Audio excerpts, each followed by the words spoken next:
At the end of January 2023, we got the keys to our farmhouse in the north of Italy. After years of saving up to buy our first and hopefully forever home, we somehow got ourselves into buying 16 hectares of land with 7 buildings that between them have a dizzying built surface of 1,200 square meters and a total of 27 rooms. There's the main house with a U-shaped floor plan, the winery, the chapel, the hen house, which really is a whole cottage in itself, 2 warehouses, and as if all of that wasn't enough, a small cabin tucked away deep in the woods. This is what it looked like on the inside.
The farm has sat empty for 15 years, but even before that, only a small part of the property was still lived in, while the majority of the buildings was slowly decaying.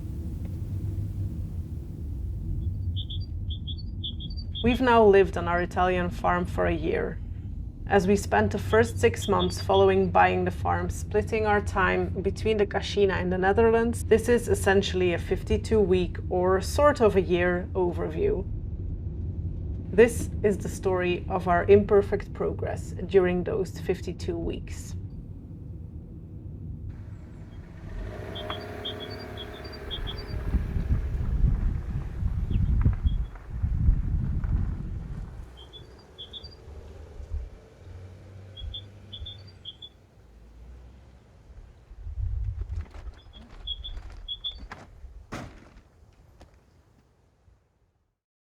Our first priority once we got the keys was to get the house ready to move into 6 months later. Because our rental in the Netherlands was about to be demolished, we had a pretty tight deadline for moving. That meant getting the water and electricity back on, sorting out a solution for internet as there's hardly any reception at the house, and getting a new gas tank installed. We managed to tick water off the to-do list fairly quickly, But with no electricity and heating in the middle of winter, we chose to stay in a holiday cottage in a village nearby. We did set things in motion for electricity and got quotes for gas, but the actual installation would have to wait a few more weeks.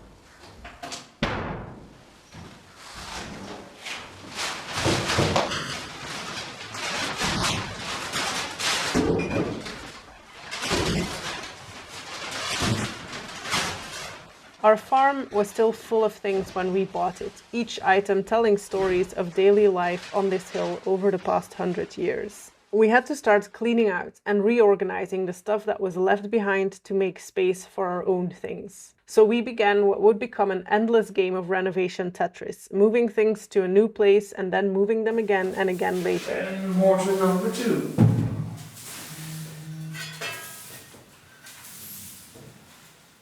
We're the sort of people who'd rather move a bunch of stuff 3 times than throw anything away that we might regret later. There's already enough stuff on this planet, and much of what you need is right under your nose if you take the time to look. While rummaging through old things is something we thoroughly enjoy, cleaning is a less favorite job. So to switch things up, we took on a few other projects with the tools we found around the house. The biggest one was clearing all the leftover hay out of the old hayloft, so it wouldn't attract moisture and rust the steel beams underneath.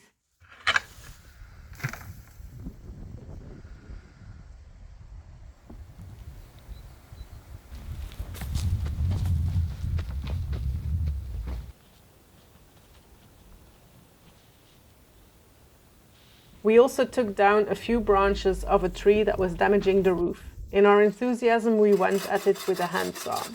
But a few weeks later, we'd finished the job with our first chainsaw.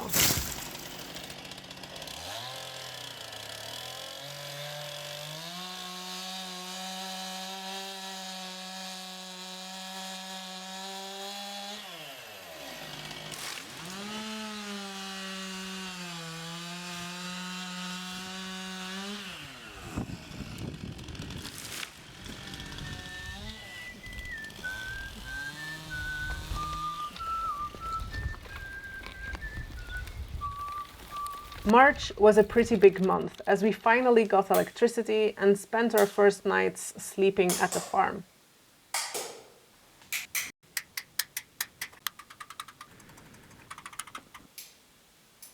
A few days later, we also had internet and gas. For cooking anyways, as a problem with the water pressure prevented us from connecting the boiler. The current heating and hot water setup in the house runs on gas, and while we hope to switch to another heating system in the future, for now this was the easiest, fastest, and honestly the only solution that didn't feel overwhelming with everything else going on at the time.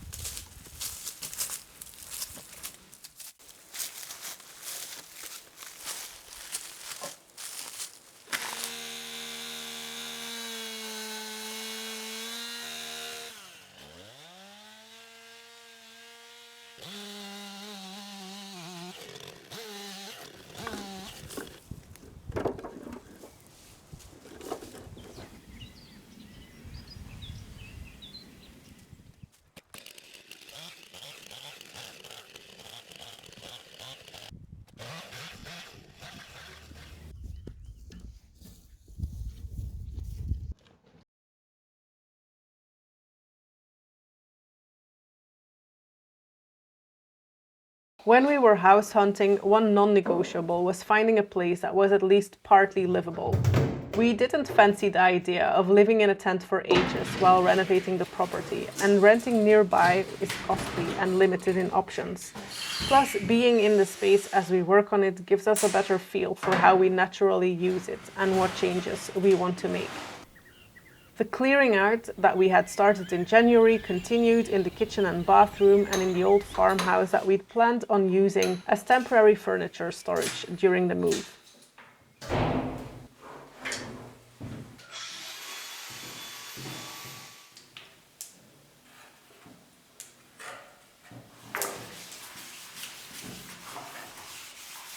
We dropped off the first van load of old stuff, including possibly the most stinky sofa of human history, at our local recycling plant. Many more van loads would follow throughout the year. In June, we made a final short visit before the actual move in July. The mission for this visit was fixing the water pressure.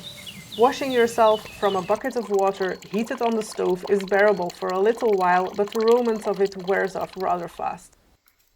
Two chaps from the water company came over and fixed the pressure, but then we discovered a leak under the courtyard. It turned out that the old iron pipe was completely corroded and leaking in multiple places. We decided to leave the proper fix for later, but with help from one of our neighbors, we put in a temporary above-ground pipe before heading back to the Netherlands. In between all the episodes of fixing leaks, digging further, finding yet another leak, waiting for the plumber, and considering alternative solutions, we did manage to tick off a few other projects. We cleared out the last of the bedrooms so that our moving team could have a comfy night's sleep a few weeks later.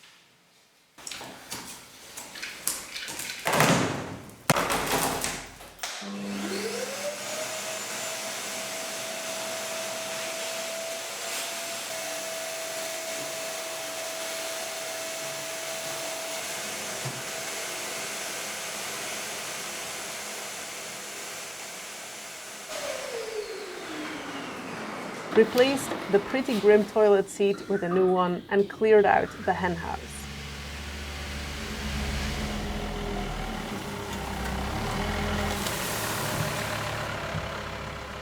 Back then, we still thought that this was the first building we were going to renovate into a holiday cottage, and we were so looking forward to get started with it.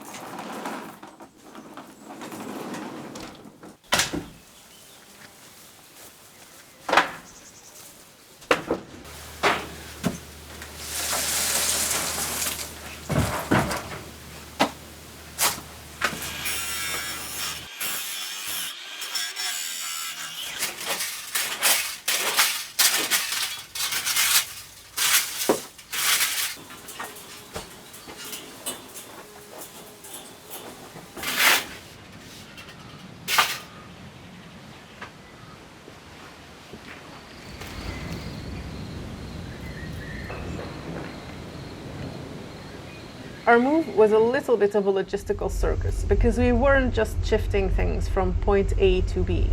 Our stuff had to come from several different places. First, there was everything at our house. Then we had all the items from Bertus' workshop. Plus, there was some antique furniture of mine that had never made it to the Netherlands, stashed away in my dad's cellar and my grandma's garage. The easier thing would have been to let go of most of it. But that would have meant parting with a tool collection built up over 20 years, several family heirlooms, and 500 kilograms worth of art, archaeology, and history books. Using a moving company felt like a logistical nightmare and way too much pressure, so instead we rented 2 big vans and packed our horse trailer and did everything on our own timeline.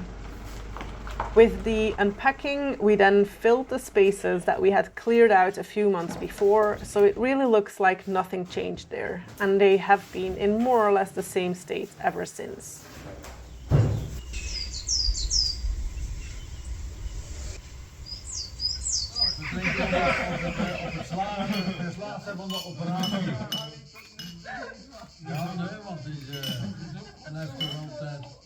Our friend Marianne couldn't resist and chopped down 10 dead trees around the Cascina before driving straight back to the Netherlands to return the vans, clean up our house, hand in the keys, and take the last van load back with us.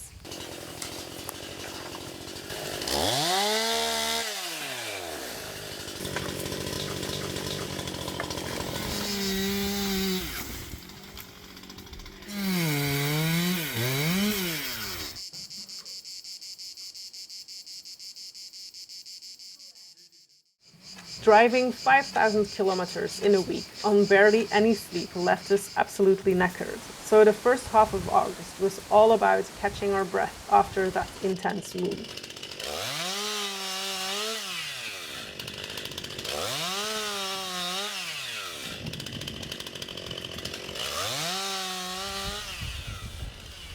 We allowed ourselves some time to settle in, spent an inordinate amount of time looking for things in boxes despite keeping neat packing lists, and improvised an outdoor lounge and garden table.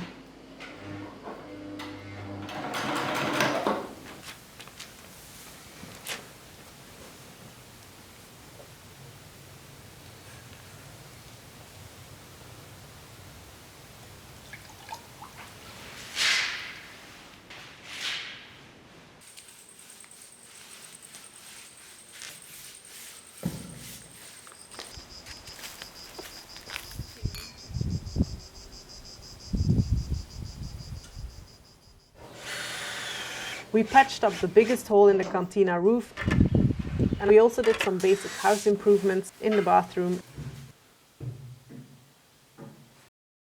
and kitchen, and finally got hot water. There was quite a lot of pleasant distraction with family and friends visiting, and somehow we managed to also rent a digger and open up the courtyard for the new water pipe, right in the middle of a heat wave. Having to dig through the beautiful ancient paving and a few inches of solid rock meant we needed to do quite a lot of manual digging after the digger was done.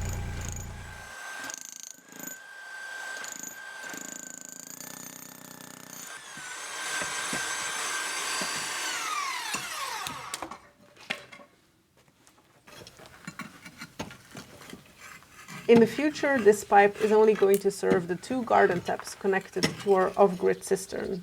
We're planning to run new water pipes behind the house sometime in the next year. Daar is die.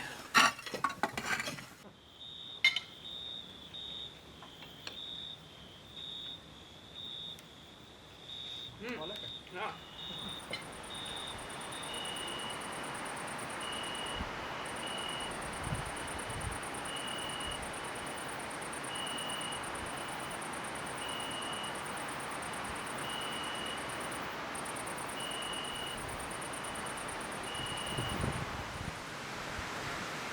September rolled around and we finally installed the new water pipe.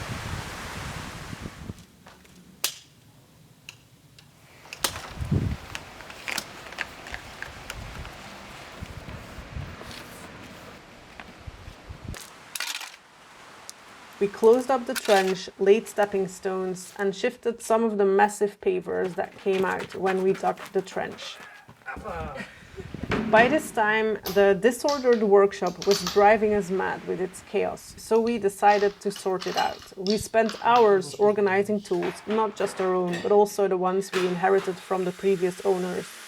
It took ages, but it's not exactly riveting content for video.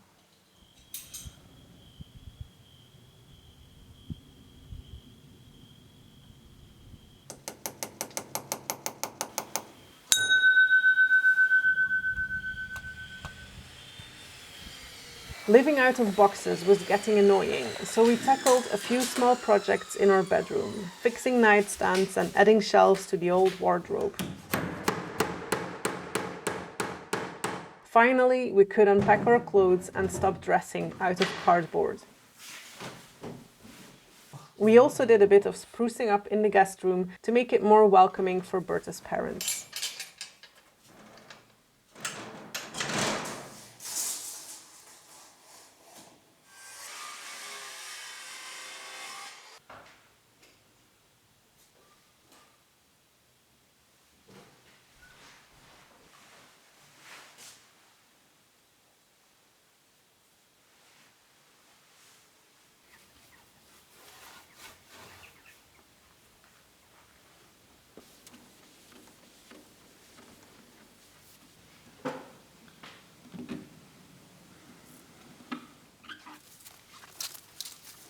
In October, we tackled the last steps of closing the trench, which was honestly getting on our nerves by this time. We expanded the water valve pit to fit the new tubes, which was also my first time laying bricks.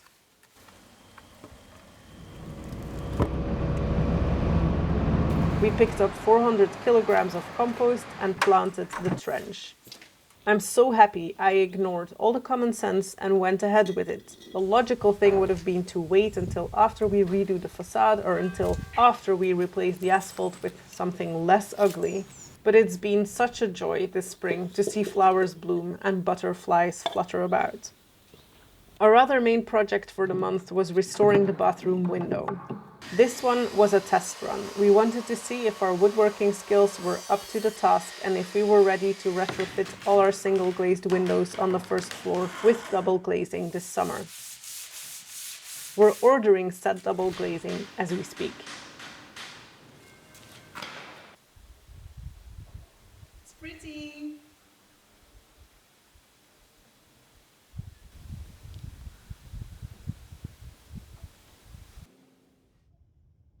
November was a short month because we needed to go to the Netherlands to wrap up some loose ends there. We did build firewood storage and filled it up with 5 cubic meters of oak, ash and beech.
We also started clearing up on the west side of the garden, removing a dead tree.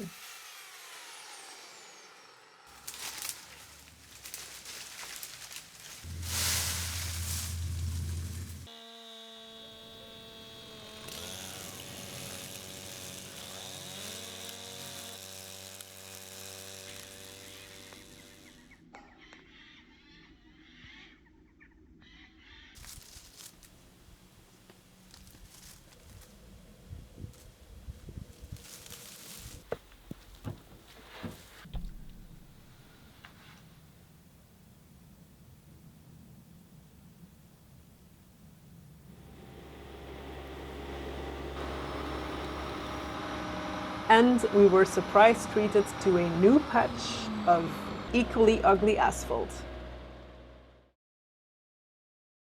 December was the month of painting all our metal exterior doors. We had been craving a quickish project with a big visual impact that would make the house feel a little bit more like ours. And this was the perfect job for it.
Bertus set about clearing up the attic staircase that was buried under a foot of dirt.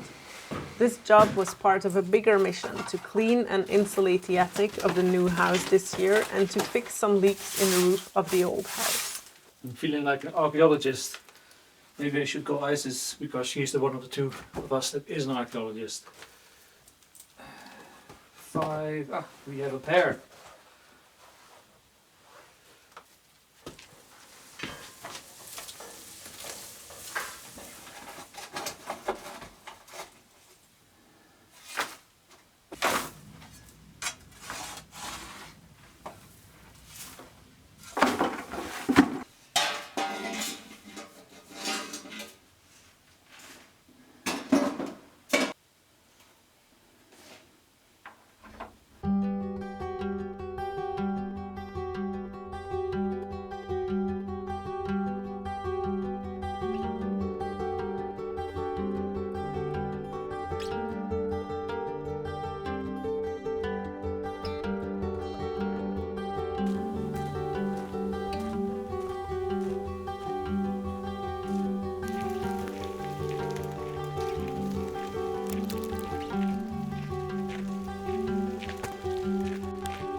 Then followed a month of wintering. We both caught the flu, one after the other. Just as we started to feel human again, a small skittish tomcat appeared in our lives.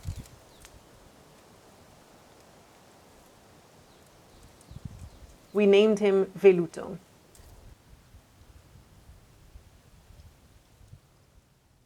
Our blue-tiled bathroom got a bit of a makeover with a fresh coat of paint on the ceiling, walls and radiator, and we turned an old wooden ladder into a rustic towel rack.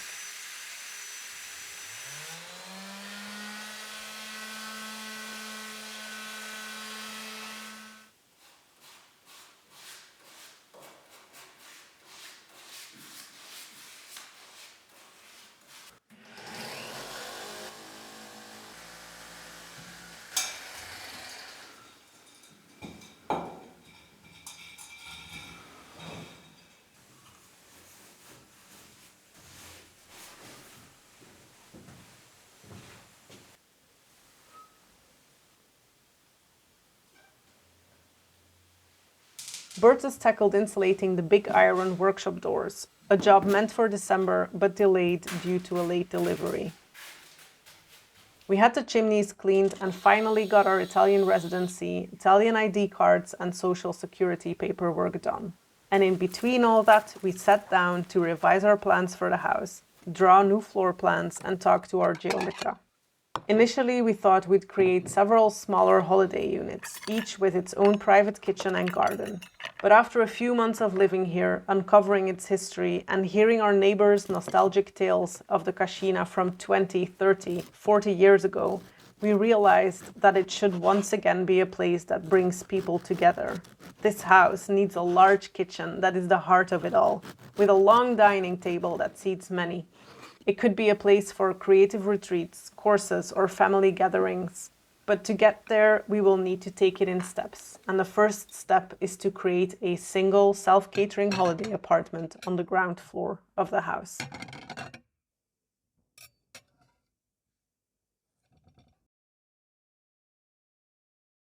To make that happen, we need to move out of the ground floor where we are currently living. And moving the workshop out was the first thing on our list. This week we're going to clear out the stables because we want to move our workshop in there. When the previous owners abandoned the house, the workshop was at the rear end of the new house, so we kept it that way for the time being. The old barn seemed like the best new spot for it.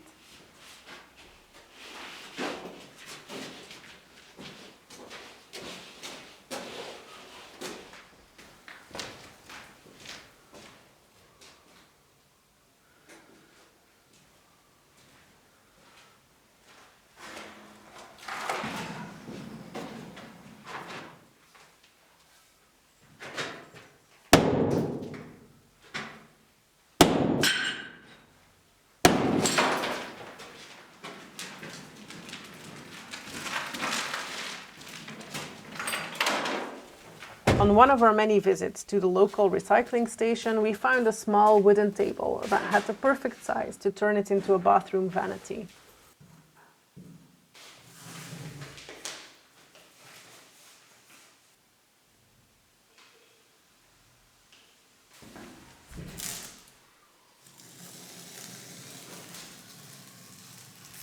Next, we salvaged a small lamp from the old farm and with a little effort gave it new life.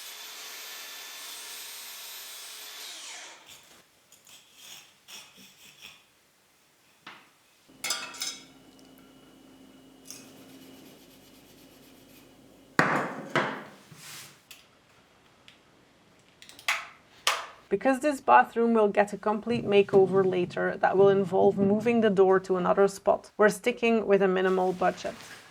Little improvements like this are important to us though. This project is not just about renovating as fast as possible, but also about making a home for ourselves, right here and now.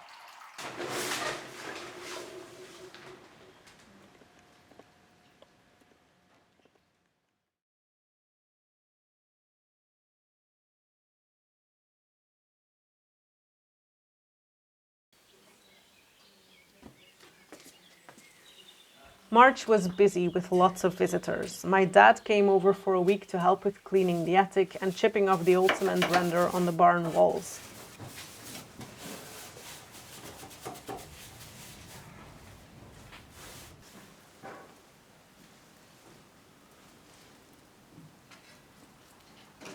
We supported a damaged vault in the barn so that Bertus could get started with taking out the reinforced concrete cow manger, which took several weeks to complete. The fixing of the vault would need to wait a little bit longer for temperatures to rise to the minimum level for working with lime.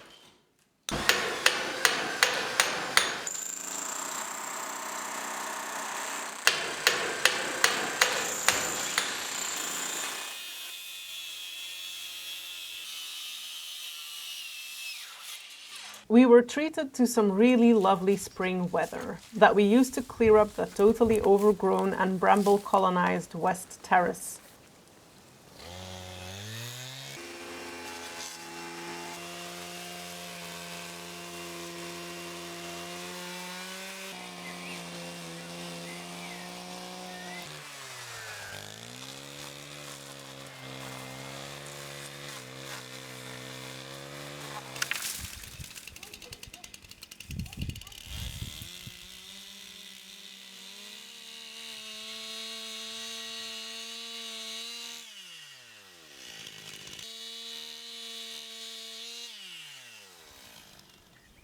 And with the help of Australian friends, we took down the rotten porch behind the cantina.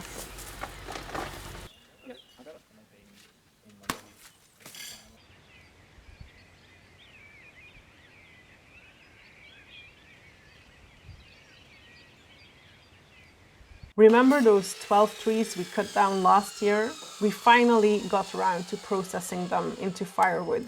We're nowhere near done yet, but we're putting the rest on hold until fall rolls around.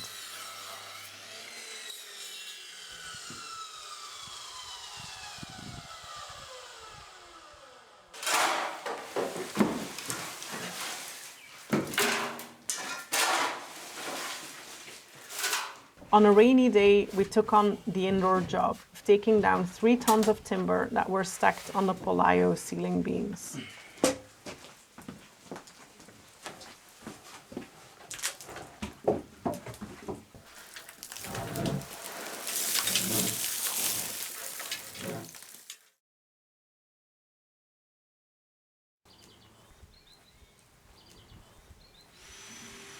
We hadn't managed to paint the last metal door green before the first frost arrived.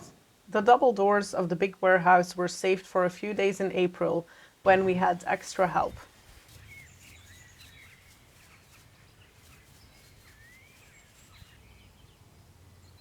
Meanwhile, we were building our own dry stone terrace wall and ramp leading up to those doors. A good friend of mine was more than happy to help us lug those big rocks in place.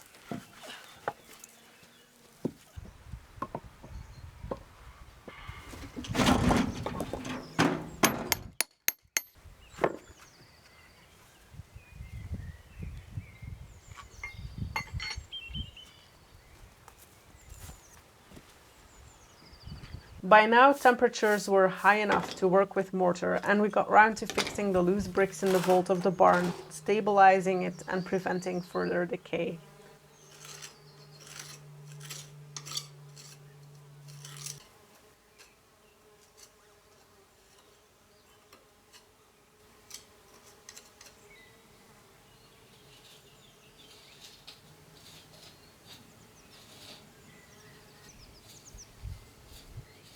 In between the proverbial cracks, we also managed to partially clear out the top floor of the cantina across the road.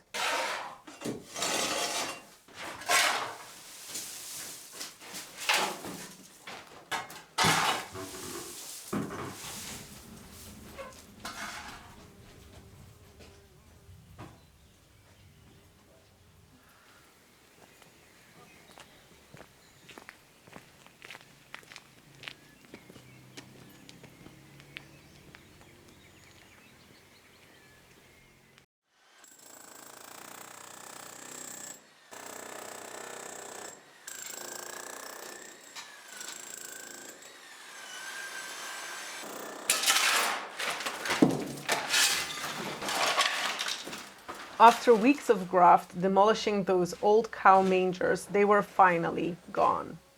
But before setting up our new workshop in the barn doors needed some love and much needed extra latches and locks. We patched up and painted the back door, then the front door.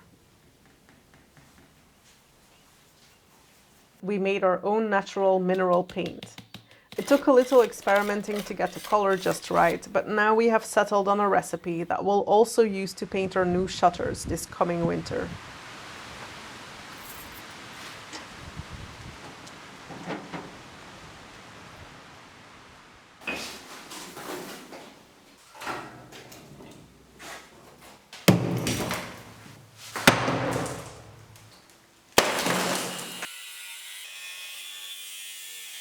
We cleared out the old kitchen and sold the decades-old agricultural machines from the big warehouse.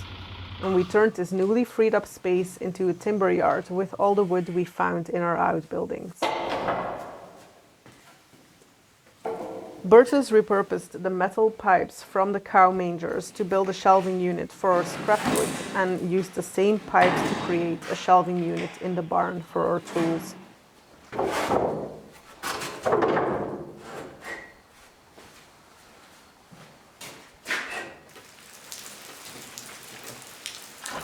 After cleaning out the Palaio attic, we took out the ceiling to open up the space and make it easier to replace a rotten rafter soon. Even though we're not prioritizing a full renovation of this building, we still want to look after it in the meantime.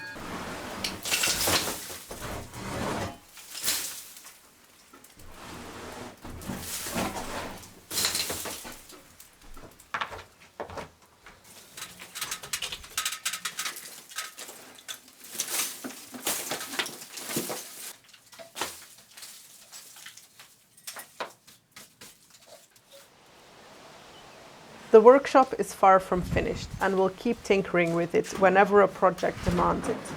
The good news is that with the old workshop nearly empty, we're one step closer to our plan of renovating the ground floor of the newest part of the house. Before we can start though, there's always a before, isn't there? There are more pressing matters we need to attend to. We knew when we bought the house that there were several leaks in the roof of the old farm. But after a whole year of hardly any rain, it never felt too urgent. That was until we got a super wet spring. The leaks have been there for many years and are the main reason why the previous owners abandoned this part of the property. But if we want to prevent the roof from collapsing before we ever get to replacing it in the future, we decided it's time to act. We cleared out the old garage, put supports under a cracked vault, and ripped out the rotting ceiling in the room above to get a proper look at the problem.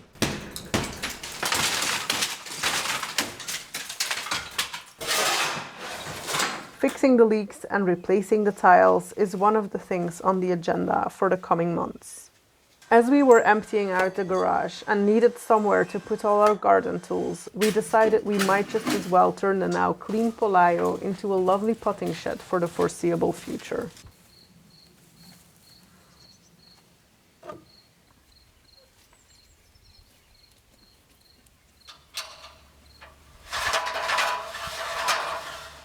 And then the final job we did just before summer solstice is spray a product on our stone walls that in the next months will break down the lichens so that the walls will hopefully be clean when we start with repointing them.